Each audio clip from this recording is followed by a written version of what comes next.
Shalom, shalom. This big brother Zephaniah, Yahayaka, Yasha'Allah, with another episode of Getting Back to Your Roots. So what do we got going on right here? We got tomatoes, super sweet tomatoes, right here.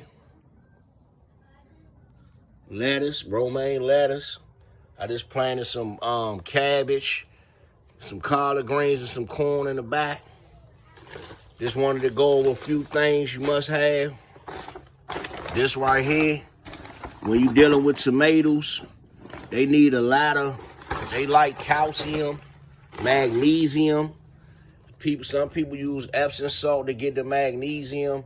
The azomite has calcium and a lot of other minerals. Right here, azomite. I just dumped it all in this bucket. Use most of it right here. This azomite. Another good must-have right here is black cow. This black cow manure right here. This is 050505, 5.5.5. And then I got some of this Jovi's organic vegetable and tomato granular plant food right here. And what you do is, when you put your first layer of dirt down in a bucket, these 5-gallon buckets right here, right? When you put the dirt in there, you don't fill it all the way up. You put it probably about the right here. Then you put you some Epsom salt, a little bit of azomite, and a little bit of this organic, Jovi's organic. And then you fill it the way up with the dirt. And then you plant your tomato plant down in there. You want to get them as deep as you possibly can. So that's why I planted these ones right here with the dirt level low. So when they start to grow up, I can fill the dirt up. As the plant grow, I can raise the dirt level with it. And this one as well. And these lettuce as well. But this plant right here was fairly big, so I went on to fill the dirt all the way up and got it. I even broke one of the stems off at the bottom to get the stem down a little further, where the nutrients is at. And then you just sit back and let them grow. They need like 6 hours of full sun a day. To get them to a nice hot, this azomite lasts 3 to 5 years. And something else I used as well, I didn't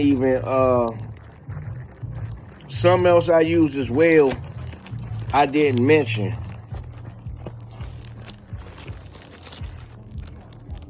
This mycorrhizal fungi right here, Myco Supreme. So what this mycorrhizal fungi does is, when it's less water, when the plants haven't been watered, what they do is they give the plants the nutrients and the water, what they need, and the plants in return get a fungi sugars. It's a symbiotic relationship. And it keeps the plant sustained. I paid probably about $20-something for this little bag right here. Use a little bit at a time. 50 spores per gram. So, and how many grams is this bag? This 2 ounces. This 2 ounces. So, it's 28 grams in an ounce. So that's 56 grams right there. So you got to give your plants the best possible outcome in survival. I'm in zone 8. So I'm going to take these in. The next 2 days going to drop back down in the 30s. I don't want the plants to go in the shop because I just moved. These tomato plants are sensitive when you move them. the leaves start to curl, they going to shock. So I'm going to take them back inside, and then 2 more days later, the weather not going to dip that low no more. I'm kind of blown that it's dipping that low, so when I'm coming up here working, I can't just leave them out here in the sun. I'm going to have to water them and take them inside for the next 2 days, then bring them out and just let them grow in the sun and cover them up. That's another thing. So on that note, this is another episode of Getting Back to Your Roots. Israel, you got to practice your craft. You can't rely on a grocery store.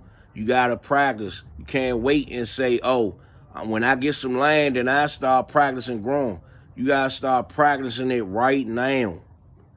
So when you do get blessed with the land, you take notes on everything you grow. So when I grow these tomatoes, if I'm successful, I catalog my notes. Okay, I did this, that, and the third. This what works for this particular tomato.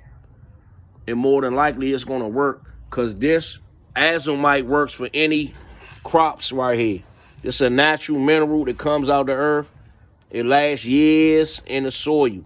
So it's very helpful for crops, right? And I catalog that. So every time I successfully grow something, I catalog it. So when I am blessed with some more land or a better situation, I know what to do.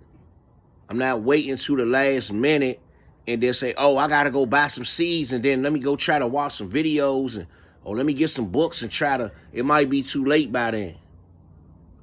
You know what I mean? The way stuff going now. You don't want to wait till the last minute, y'all sha'Allah.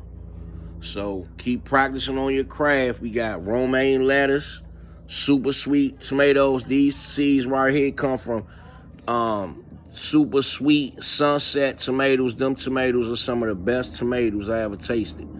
And I had green zebra and black creme tomatoes sprout. They sprouted already. I got to let them get to a certain point. Then I'm going to bring them out here and give them a shot at the title to grow. So, on that note, you get your azomite, you get you some Jovies, organics, vegetable and tomato, granular plant food, it's different kinds, and your black cow right here. Black cow manure, and last but not least, your mitocrozole fungi. You water them real good. You sit back, and most you probably gonna have to do with that combination is probably put a little bit of plant food later on. It's gonna take about 2.5 months for them to get the bed fruit. You might put a little bit more food after about a month, you know, depending on the progress of them. I think I put fairly enough in there, so they should be good for a while, just getting over these next 2 days, and then they can sit out there in the sun, and they'll be good. So on that note, Shalom, this SLT School of Truth with another episode of Getting Back to Your Roots. Shalom.